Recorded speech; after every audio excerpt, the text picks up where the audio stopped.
أعوذ بالله من الشيطان الرجيم. بسم الله الرحمن الرحيم. وإذ قال ربك للملائكة إني جاعل في الأرض خليفة قالوا أتجعل فيها من يفسد فيها ويسفك الدماء ونحن نسبح بحمدك ونقدس لك قال إني أعلم ما لا تعلمون وعلم آدم الأسماء كلها ثم عرضهم على الملائكة فقال أنبئوني بأسماء هؤلاء إن كنتم صادقين صدق الله العظيم.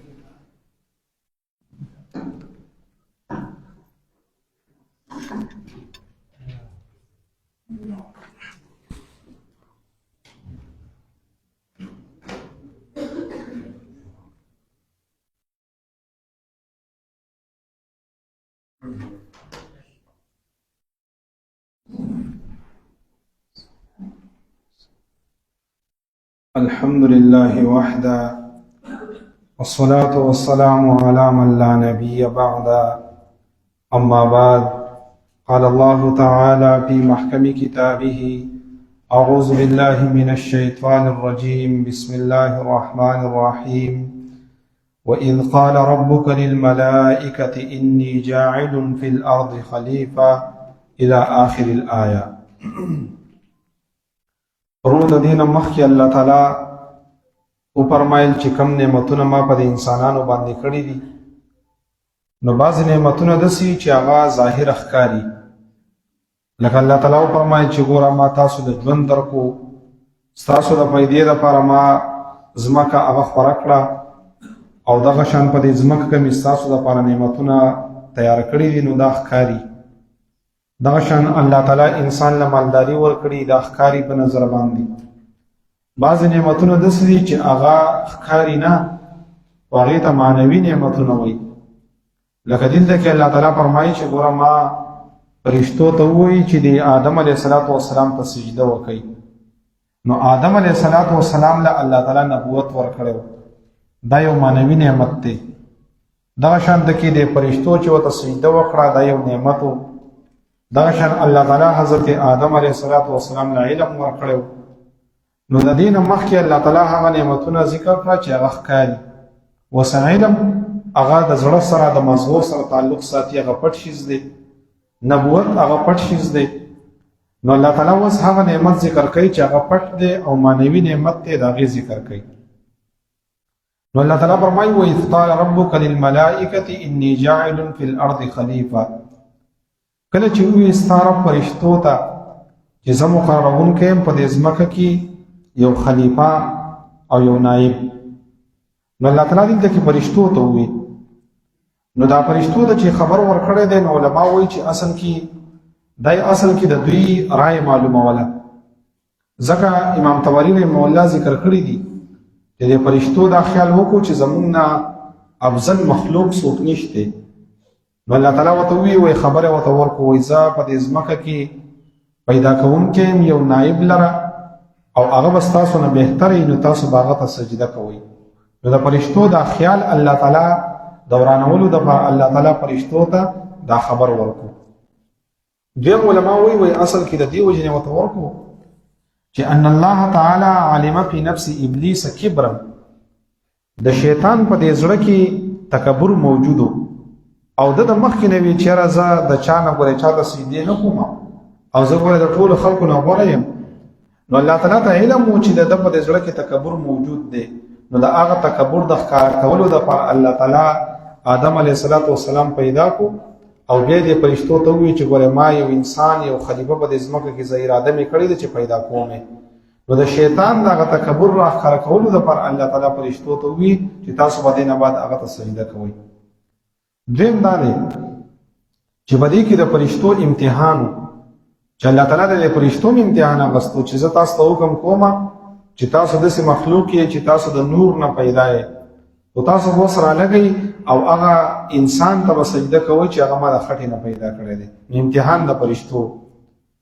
دریم دا دی چې وایي کله الله تعالی اور پیدا کو، نو دا فرشتې ویلې دي چې دا د څه لپاره پیدا کو، نو الله تعالی وته لمن عصانی سوچ زمانہ فرمانی کوي دا وی د پرې پیدا نو دا فرشتي نورې ویلې دي چې را زمونږ به ګناونه کیږي زمونږ لپاره پیدا نو الله تعالی وته چې نه انی جاعل فی الارض خلیفہ زبر زمکه کې یو کس پیدا کوما او داغه اولاد به ګناونه کوي نو به جهنم ته ځي نو د فرشتو د اطمینان لپاره الله تعالی فرشتو ته دا خبره وکړه او دریم دا دی چې د فرشتو دا خبره وکړه چې اتجعل فیها من یفسد فیها تبه کې هغه څوک پیدا کوي چې هغه فساد کوي په دې ځمکه کې نو الله تعالی ته خبر ورکړو چې زه پیدا کوم او تاسو به وایئ چې دوی کې څومره کمالات ما یې خو دي ځکه الله تعالی فرمایي چې ګوره تاسو ته پته نشته په دوی کې به انبیاء کرامي په دې بابا آدم په اولاد کې په دوی کې به نیکان خلک کې په دوی کې به شهداي نو لہذا د فرشتو ته وی چې تاسو نه پوهیږئ تاسو علم ناقص دی نو الله تعالی د دوی د علم ناقص کار کولو د پر الله تعالی فرشتو ته دا خبره وکړه او بل دا چې الله تعالی دا شکل دسي جوړ کو لکه د مشورې لکه د فرشتو سره چې مشوره کوي چې ګوره انی جاعل فی الارض خلیفہ زبر ازمکه کې ګوره یو نائب مقررو نو دای اصل کې انسانانو ته مسلمانانو ته وی چې هر کار په مشوره سره کوي نو الله تعالی اسی دا ظاهرا خبره د سی وکړه لکه ته چې مشوره وسره کوي نور د فرشتو سره الله تعالی مشوره نه کوي بلکې دا وی ما تاسو وی چې د دې حکمتونو د وجنه الله تعالی فرشتو وی الله تعالی حضرت آدم علیه السلام دا غیر پیدا کولو اراده وکړه نو الله تعالی فرشتو ته وی چې انی جاعل فی الارض خلیفہ دا فرشتي چې کوم دي نو دا فرشتہ هغه جسم چې د نور نه جوړ دی او هغه د الله تعالی نه فرمانی نه کوي او په دې کې مذکر هم نشته او په دې کې مؤنث هم نشته شهوت پکې الله تعالی نه پیدا کړی خواهشات پکې الله تعالی نه پیدا کړی او الله تعالی چې وته کوم حکم کوي بس هغه پورا کوي او مختلف ډیوټیان دي څوک پر رکوع کې دي څوک په سجده کې دي او څوک د باران ډیوټي وته والا دا چاته د رزق والا دا چاته د روح میراو دا هر فرشتي تخپل ډیوټي حواله ده نو فرشتي هغه مخلوق دی د فرشتو تعداد سیدنا موسی علیہ السلام د الله تعالی نه سوال کړو او روایت کې مداني دی چې پیغمبر علیہ السلام ویلو الله تعالی وته وی چې موسی علیہ السلام الله تعالی ته وی چې دا فرشتي څومره دي الله تعالی وته وی چې دا 12 خاندانونه دي نو موسی علیہ السلام الله تعالی ته وی چې په هر خاندان کې څومره فرشتي دي الله تعالی وته وی چې بیا عدد التراب د شګو په مقدار باندې لکه معلوم نه دي چې څومره 12 خاندان خو دي او بیا په هر یو خاندان کې د شګو په مقدار باندې فرشتي دي نو معلوم نه دي چې څومره تعداد دی او یو حدیث کې دا راغلی دی چې پیغمبر علیه السلام کله معراج ته لاړو نو بیت المعمور دا کعبه شریفه چې کوم ځای کې موجود ده نو د دې بالکل په سید باندې په اسمانونو کې یو ځای دی چې هغې ته بیت المعمور وایي او د هغې نه فرشتې طوافونه کوي نو پیغمبر علیه السلام د الله تعالی نه تپوس وکړو چې دا څه کوي وایي دا 8000 فرشتې د ورځې طواف کوي خو چې کله دوی طواف وکړي نو بیا تر قیامته پورې د دوی نمبر نه راځي نو معلومه شو چې فرشتې څومره دي ایو حدیث کې دا راځي چې اطوت السماء اسمان چې دنو هغه چقاره وکړو او د سره لایق ته چې دا چقاره وکړي ځکه دومره فرشتې به موجود دي چې څوک په رکوع کې څوک په قیام کې څوک په سجده کې دي نو ځکه اسمان چقاره وکړو نو معلومه شو چې فرشتې دا غوي تعداد ډېر زیات دي او فرشتو کې بعضي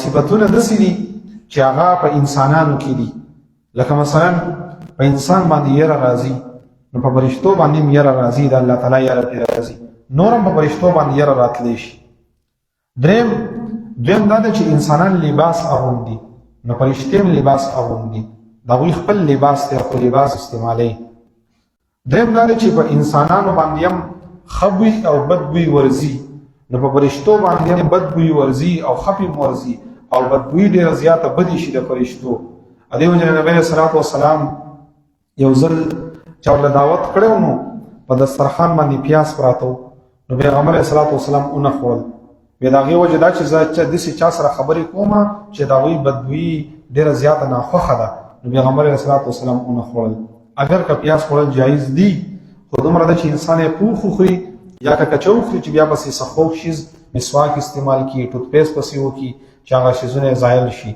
نو نور خوړل جایز دي نو ګوره د فرشتو نه بل صفت دا دی چې دوی بدګویي ډېره زیاته بده ګڼي، او بل د انسانانو په شان صفت یې دا دی چې دوی لیکل کوي.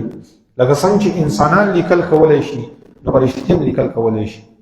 خو یوه خبره ده چې په دوی کې غیبت نشته، په دوی کې حسد نشته، په دوی کې بغض نشته. فرشتې د الله تعالی داسې مخلوق دی. نو بهرحال دا الله تعالی فرمایل للملائکة فرشتو ته انی جاعل فی الارض خلیفه، زه مقررونکی په دې ځمکه کې یو نایب چې کمزوری مخلوق دی.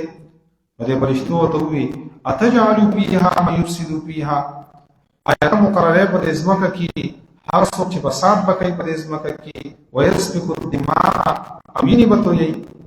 نو علما چېرې دوی به دا کارونه کوي؟ وایي د هغې وجه دا ده چې یو خو د دې خلیفه لفظ نه معلوم کړه. الله تعالی ورته وایي انی جاعل فی الارض خلیفه. نو خلیفه ته ویل کېږي چې د خلکو به فیصلې کوي، د خلکو روغې کوي، صلحې کوي، ته خلیفه وایي. نو د فرشتو سوچ وکړو چې ګوره الله تعالی وایي چې زه خلیفه مقرروم، نو معلومه شوه چې په دې کې به خامخا داسې خبرې راځي. نو د دې خلیفه د دې لفظ نه معلوم کړه، نو ځکه یې ورته ووایي چې دوی په دې ځمکه کې فساد هم کوي. دویمه دا ده چې دوی په خپل عقل سره معلوم کړه، اندازه یې ولګوله. ځکه فرشتو له الله تعالی ډېر زیات کامل عقل ورکړی دی.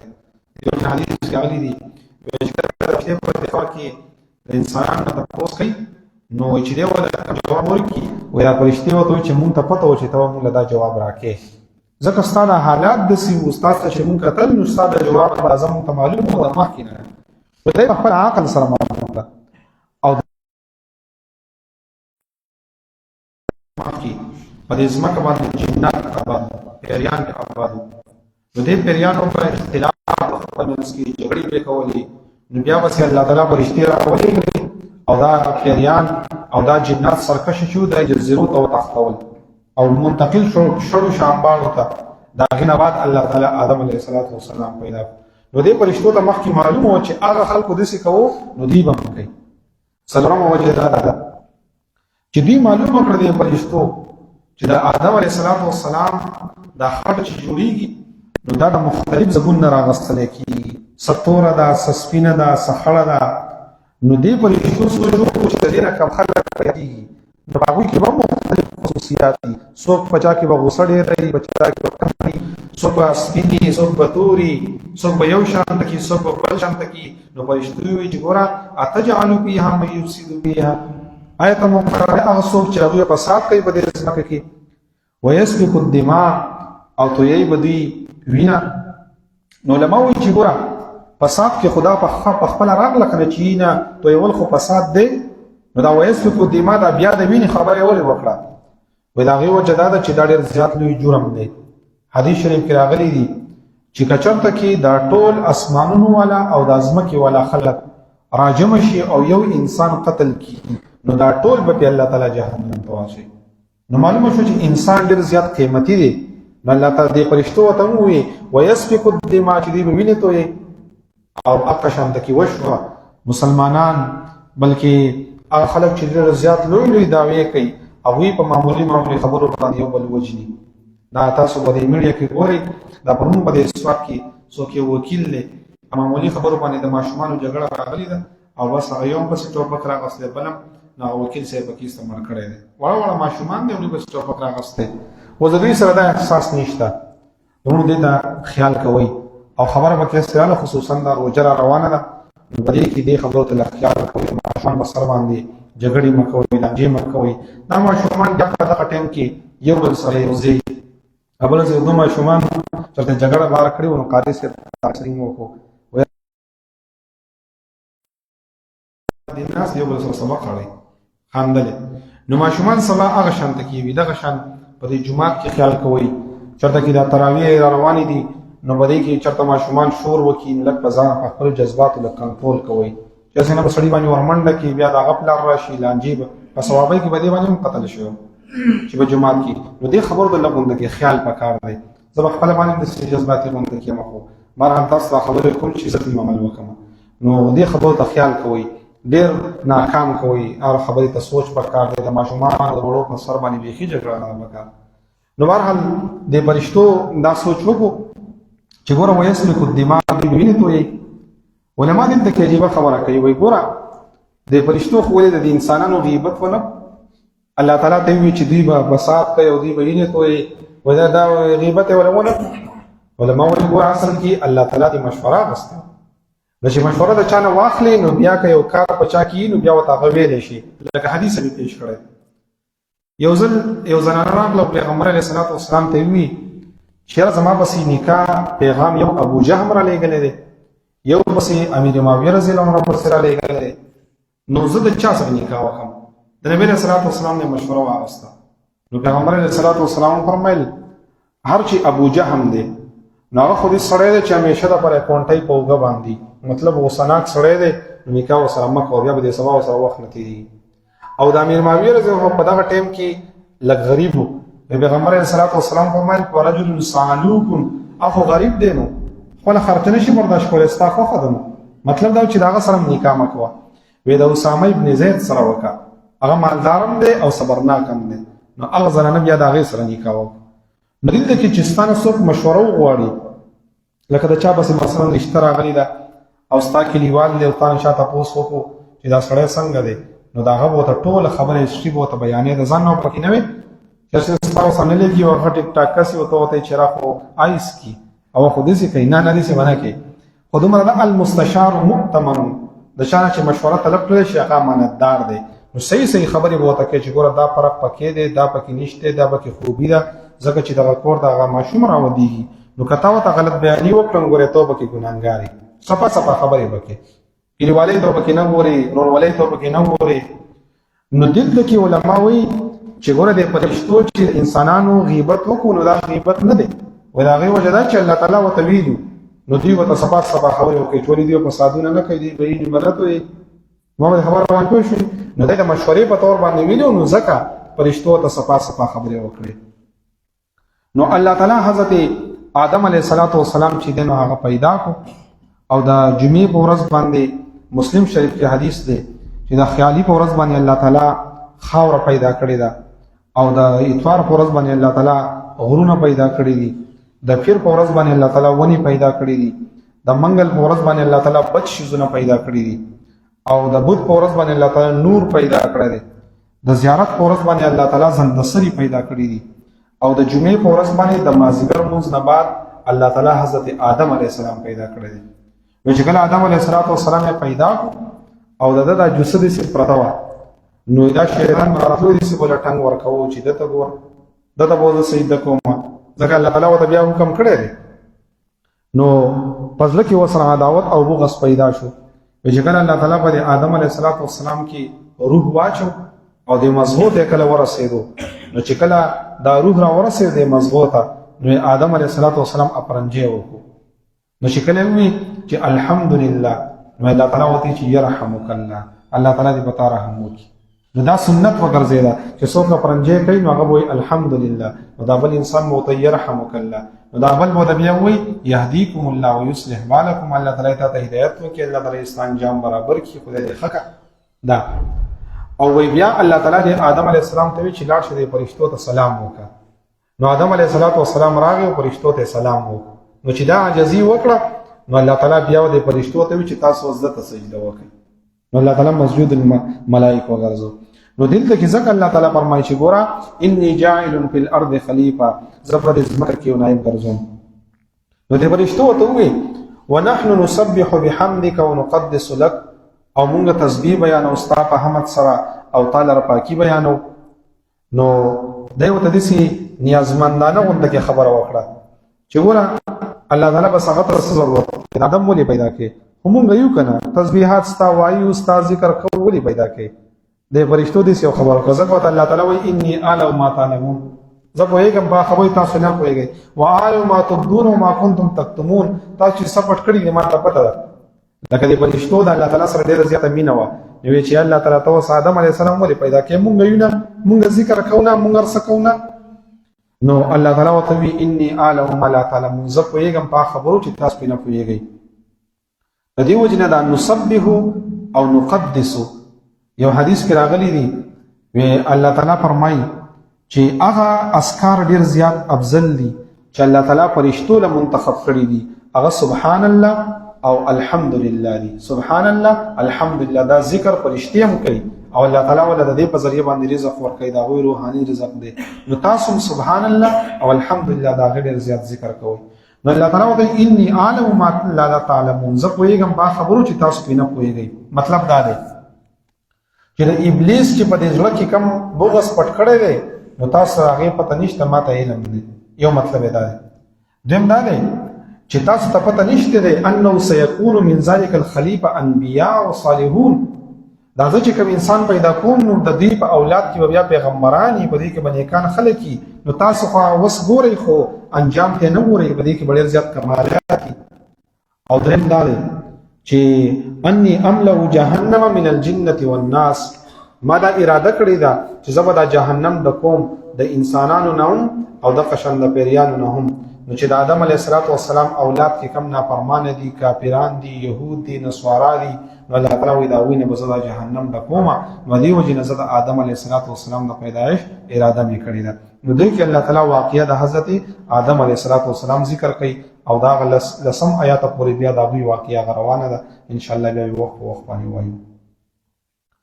وَإِذْ قَالَ رَبُّكَ، هر کله چې ووایي رب ستا للملائکتی فرشتو تا انی جاعل زه مقررون کې یم فی الارض ازمکه کې خلیفہ یو خلیفہ. قالو وی دوی اتجعل فیها آیت مقرره په دې ازمکه کې من یفسد فیها څوک چې به فساد کوي په دې ځمکه کې ویسفک الدماء او تویی به وینا ونحن نسبح او موږ تسبیح بیانو بحمدک ستا په حمد سره ونقدس لک او پاکی بیانو تعالی را. قال وی الله تعالی انی اعلم زپویگم ما لا تعلمون هغه خبرو چې تاسو پې نه پوهیږئ. انډیټای تقسیم